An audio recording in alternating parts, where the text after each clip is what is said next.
नमस्कार बच्चों, मैं doctor Jitendra Kumar Maruthiya, associate professor इतिहास विभाग, सम्राट पृथ्वीराज चौहान राजकीय महाविद्यालय अजमेर। बच्चों, हम बात कर रहे हैं मध्यकाल के इतिहास और उसके कला और स्थापत्य की। एमए फाइनल के बच्चे स्टूडेंट्स जो हैं उनके लिए है ग्रुप बी। और जिस वंश की मैं बात कर रहा हूँ, मुगल वंश की, भारत के इतिहास में उसको बहुत अलग दृष्टि से देखा जा सकता है। और विशेषकर मध्यकाल का इतिहास मुगल वंश का प्राय है, या मुगल वंश जो है मध्यकाल का प्राय है। ये एक मतलब पूरक हैं एक दूसरे के। इस तरीके से मान लीजिए, मध्यकाल के इतिहास को मुगल वंश के बगैर नहीं पढ़ सकते। अगर मुगल वंश पढ़ना है तो फिर हमको पूरा पूरा मध्यकाल इतिहास पढ़ना ही पड़ेगा। ये एक समझे। अब मध्यकाल के इतिहास में हर राजाएं जो हैं वो युद्ध करते हैं, जीतते हैं, सैनिक अभियान करते हैं, अपने साम्राज्य विस्तार भावनिवन करते हैं, शत्रु पक्ष के समझौते करते हैं, संधि करते हैं, युद्ध करते हैं, और सब कुछ जो एक राजनीतिक व्यवस्था में या एक राजतंत्रात्मक व्यवस्था में होता है वो सारे कार्य करते हैं। और ठीक ऐसा ही मुगल वंश में किया गया। हम जानते हैं कि इस्लाम का जन्म जो है 7वीं शताब्दी की ईस्वी में हुआ, और उसके बाद 12वीं मोहम्मद बिन कासिम का पहली बार आक्रमण हुआ। फिर उसके बाद 11वीं-12वीं शताब्दी में लगातार यहाँ भीषण आक्रमण होते रहे। और इन देशों में जो हम देखते हैं, जहाँ तक इतिहास इसकी बात है, मिट्टी तथा पकी हुई ईंटों का भवनों का निर्माण चिकनी टाइलों का सजाया जाता था। ये मध्यकाल की ये मध्य एशिया की एक थी। इस्लामी वास्तुकला की अगर पद्धति की उन देशों में भली भांति प्रचलित हो गई थी भारत से पहले। ये थोड़ा सा स्थिति है वहाँ की, जहाँ इस्लाम का प्रसार हुआ था। जहाँ मुसलमान सेनाएं भारत में पहुंची तो आरंभ में ही जो भवन निर्माण की एक निश्चित को मालूम हो गया। भवन निर्माण की एक दिशा निर्देशित हो गई। तुर्की आक्रमण के समय अगर उसकी बात करें तो हिंदूवाद और जैनवाद पर आधारित एक जटिल सामाजिक जो संरचना के ऊपर उन्होंने अपनी मुस्लिम कला ली। और हिंदू वास्तुकला में स्तंभों और क्षैतिरों का प्रयोग होता था, वहीं पर उन्होंने मेहराबों का प्रयोग शुरू कर दिया।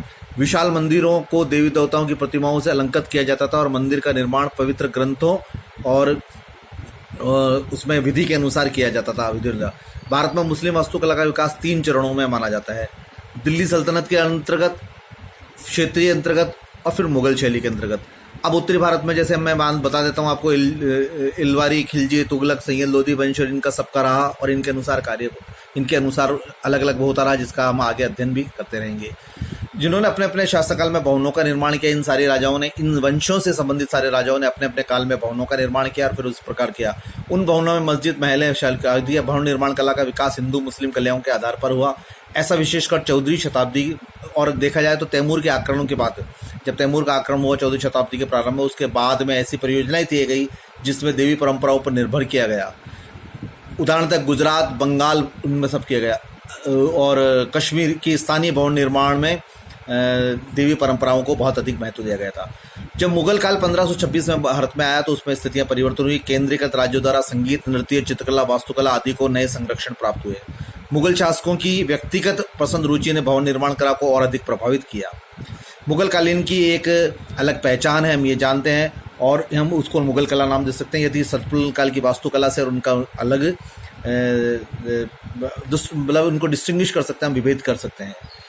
मुगल भवन का निर्माण की योजनाएं बड़े पैमाने पर तैयार की जाती थी, और खास करके बलुआ पत्थर और बाद में वाइट संगमरमर अधिक लिया जाता था। धन और संसाधनों की अभूतपूर्व उपलब्धता के कारण अधिक विशाल भवन बने गए, और इसलिए कहा जाता है कि मुगल काल में विशाल भवनों का निर्माण भी बहुत अधिक हुआ है। भवन निर्माण क्रम में जब आयोजन को प्रमुखता देने लगी, विशेष रुचियां लेने लगी, और इन रुचियों के कारण जब हम देखते हैं कि अकबर और शाहजहां के समय का तो बहुत सर्वोत्कर्ष का काल रहा है, और उस समय विभिन्न निर्माणों का हुआ है। मुगल काल की अगर हम विशेषताओं की बात करें तो हम उसका अध्ययन विस्तृत रूप से आगे करेंगे, लेकिन इस मेरे अगले अध्याय के सारे बिंदुओं में विभिन्न राजाओं और राजवंशों के विभिन्न राज्यों और सम्राटों के जो मुख्य मुख्य इमारतें थी उसके बारे में अध्ययन करने के बाद जब हम पूरा मुगल साम्राज्य का अध्ययन कर लेंगे, तब हम ये निश्चित निकालेंगे कि मुगल काल की वास्तविक विशेषताएं क्या थी और क्या थी। और हम जानते भी हैं कि 300 वर्षों के प्रयोग के बाद भवन निर्माण प्रौद्योगिकी तथा योजनाबद्ध तरीके से विकसित हुई थी। केवल फिरोज तुगलक और कल्पनाशीलता और कुशन आयोजन का प्रदर्शन कर पाया, लेकिन मोहम्मद बिन तुगलक ने विभिन्न योजनाएं दी, इसलिए उसके समय में वास्तुकला नहीं पाई। ठीक उसी समय में अगर आगे की बात करें हम मुगल काल की, तो जहांगीर के समय में भी विश्राम काल रहा था, क्योंकि उनकी रुचि बाग बगीचे, उद्यान और चित्रकला में अधिक मानी जाती थी। अब उदाहरणतः सल्तनत काल के शासकों ने अकबर और मस्जिदों का एकीकरण निर्माण नहीं किया, लेकिन इस बार पहली बार लोधी शासकों ने इसको देखा और अकबर ने इसको बढ़ाया। और अकबर ने इबादत खाना और दरबारी व्यवस्था इन दोनों को साथ साथ रखने का व्यवस्था शुरू की। इसलिए कहीं पर हर बार देखिए ये व्यवस्था जहांगीर और शाहजहां ने भी रही। इसलिए हमको प्रत्येक महल में या प्रत्येक किले में, चाहे वो राजधानी आगरा रही हो, चाहे राजधानी दिल्ली रही हो, चाहे राजधानी फतेहपुर सीकरी रही हो, दीवाने आम और दीवाने खास का अधिक महत्व रहा है। मुगल साम्राज्य की जो मुगल स्थापत्य की विशेषता है वह मुगल साम्राज्य की स्थापत्य के हम सारे अंग पढ़ लेंगे, यानी शाहजहां काल का तक लेकर और आगे औरंगजेब तक पढ़ लेंगे। उसके बाद में मैं उन व्यवस्थाओं को आपके समझ में समेकित रूप से प्रस्तुत करने का प्रयास करूंगा।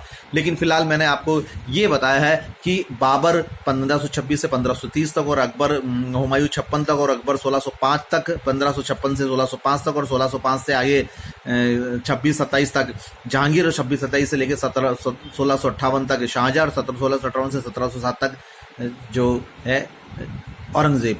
ये जो काल रहा, इस कालों में कितनी प्रगति रही और क्या रही, इस बारे में मुगल स्थापत्य में हम विभिन्न मोती मस्जिद है, दीवाने आम है, ताजमहल है, फतेहपुर सीकरी है और जहाँ मकबरे हैं विभिन्न मकबरों की पद्धति हुई और सिकंदरा में मकबरा हुआ, शाहजहाबाद में मकबरा हुआ, मरियम महल का मकबरा हुआ, जोधाबाई का महल हुआ, इन सब का बारे में हम अध्ययन करेंगे। तो ये मुगल स्थापत्य का मैं एक संक्षिप्त परिचय आपके सामने प्रस्तुत किया है।